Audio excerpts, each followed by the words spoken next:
रोने लगोगी अपनी किस्मत पर।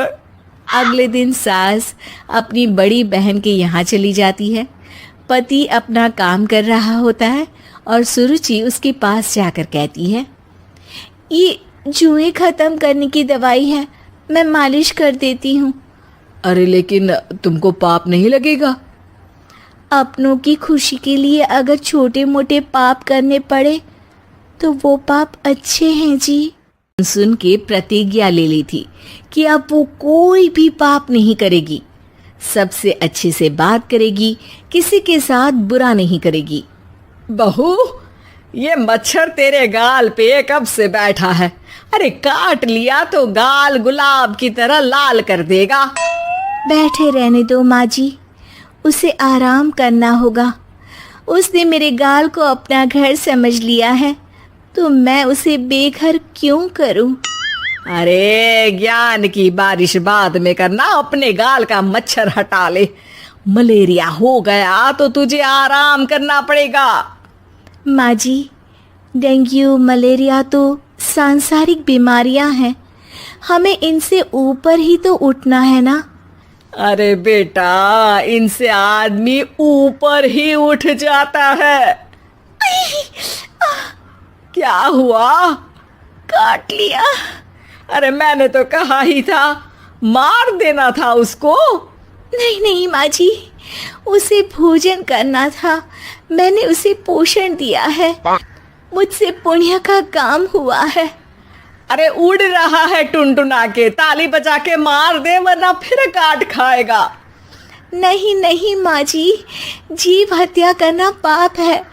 मैंने एक बार व्हाट्सएप पे एक उपदेश पढ़ा था, मच्छर आपको काटे ये उसका जुनून है, उसके बाद आप खुजाओ ये आपका सुकून है। लेकिन कभी मच्छर को मारना मत, क्योंकि उसकी रगों में आपका ही खून है। अरे तू और तेरा व्हाट्सएप का ज्ञान, भगवान बचाए। सुरुचि की ये पुण्य करने की आदत से कई बार सुरुचि का नुकसान होता, लेकिन फिर भी वो पाप से दूर रहती। सुरुचि, मेरे सर में जुएं हो गई है, निकाल दोगी? कोई आपको अपने घर से निकाले, आपको अच्छा लगेगा क्या? अरे लेकिन परेशान करती हैं जुएं, दिन भर सर खुजाता रहता हूँ। देखो, इसी बहाने तुम्हारे सर की चंपी हो जाती है। तुम्हें तो जुओं को थैंक यू कहना चाहिए। तभी बाहर से ससुर जी की आवाज आती है, बहू बहू। अभी आई बाबूजी। बेटा सुनो, ये देखो चाय में ना मक्खी तैर रही है, दूसरी चाय ले आओ जाओ। ला दूंगी, पर मक्खी मत हटाइएगा। अरे क्यों बेटा? मक्खी चाय का सेवन कर रही है, अच्छा थोड़ी ना लगेगा आप बीच में अडंगा डाल देंगी तो। आपको अच्छा लगेगा क्या अगर कोई आपकी चाय छीन ले? अरे पर निकालूंगा नहीं तो मक्खी मर जाएगी बेटा। नहीं नहीं बाबूजी, आप उसे पीने दीजिए, पीकर उड़ जाएगी। लेकिन बाबूजी मक्खी के साथ ही चाय पी जाते हैं। ये क्या किया बाबूजी? अरे मक्खी सिर्फ चाय ही क्यों पिए, आज सुबह मैंने मिठाई भी खाई है, पेट में ही है, वो पेट में चाय भी पीती रहेगी और मिठाई भी खाती रहेगी। सुरुचि को समझ में नहीं आता कि वो बाबूजी के इस कारनामे पर क्या जवाब दे। वो सास के पास जाती है। सास के हाथ में एक खटमल मारने की दवाई है। माँ जी, आपके हाथ में ये क्या है? अरे बेटा, तू तो बीए पढ़ी है, इतना तो पढ़ने में आया ही होगा कि ये खटमल की दवाई है। माँ जी, आप क्यों मार रही हैं खटमल? मत मारिए माँ जी, आप अपनी नींद के लिए खटमलों को हमेशा के लिए सुला देना चाहती हैं। अरे अब चुप भी हो जाओ देवी, पुरानी दवाई है, एक्सपायर हो गई है, फेंकने जा रही हूँ, नहीं मार रही हूँ खटमल। और वैसे भी खटमल से ज्यादा तो तूने हमारी नींद हराम कर रखी है। माँ जी, पुण्य करना चाहिए, आपको तो ज्यादा करना चाहिए, आपकी तो उम्र भी हो रही है। अरे उम्र से याद आया, बैंक में जाकर जन्म तारीख सही करवानी है। तैयार हो जा, कल स्कूटी चला के ले जाना मुझे। अगले दिन सास घर से निकलने से पहले दही शक्कर खा रही है और जल्दी जल्दी में हाथ नहीं धोती। बहू स्कूटी निकालती है और सास ताला लगाती है। ताला लगाते वक्त शक्कर के दाने ताले पे रह जाते हैं और दोनों सास बहू हड़बड़ी में घर से बाहर निकल जाती हैं। अच्छा हुआ कि तेरी स्कूटी में सेल्फ स्टार्ट है, वरना तू तो बोलती कि मैं की कर दी तो पाप लगेगा। माँ जी, इस तरह मजाक करना भी पाप होता है। दोनों सास बहू बैंक पहुंचती हैं। अभी लंच टाइम है, बाद में आना।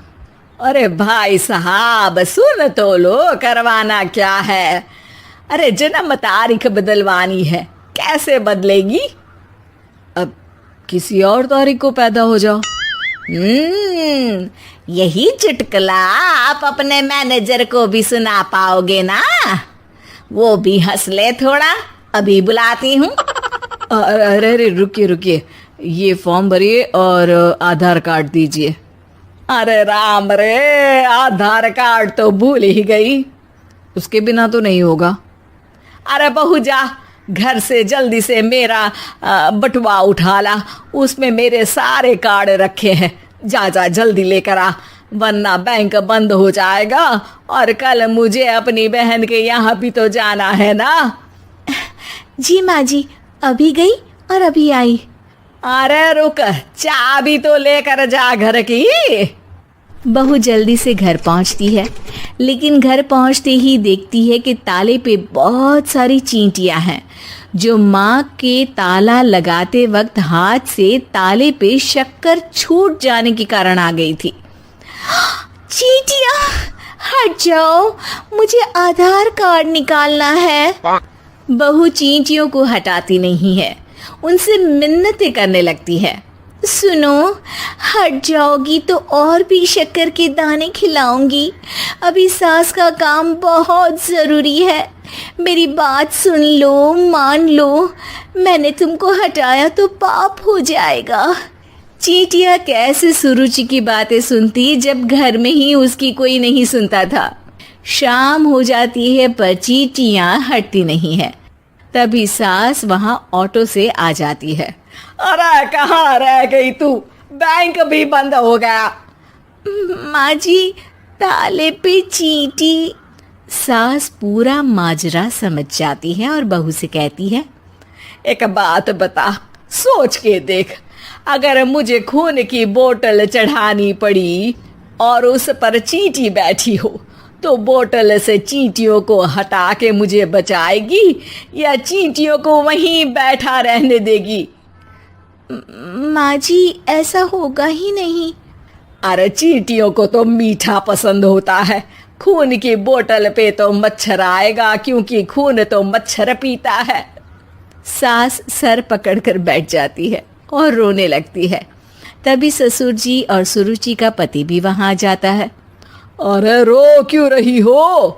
रहने दो जी, तुमको बताया तो तुम भी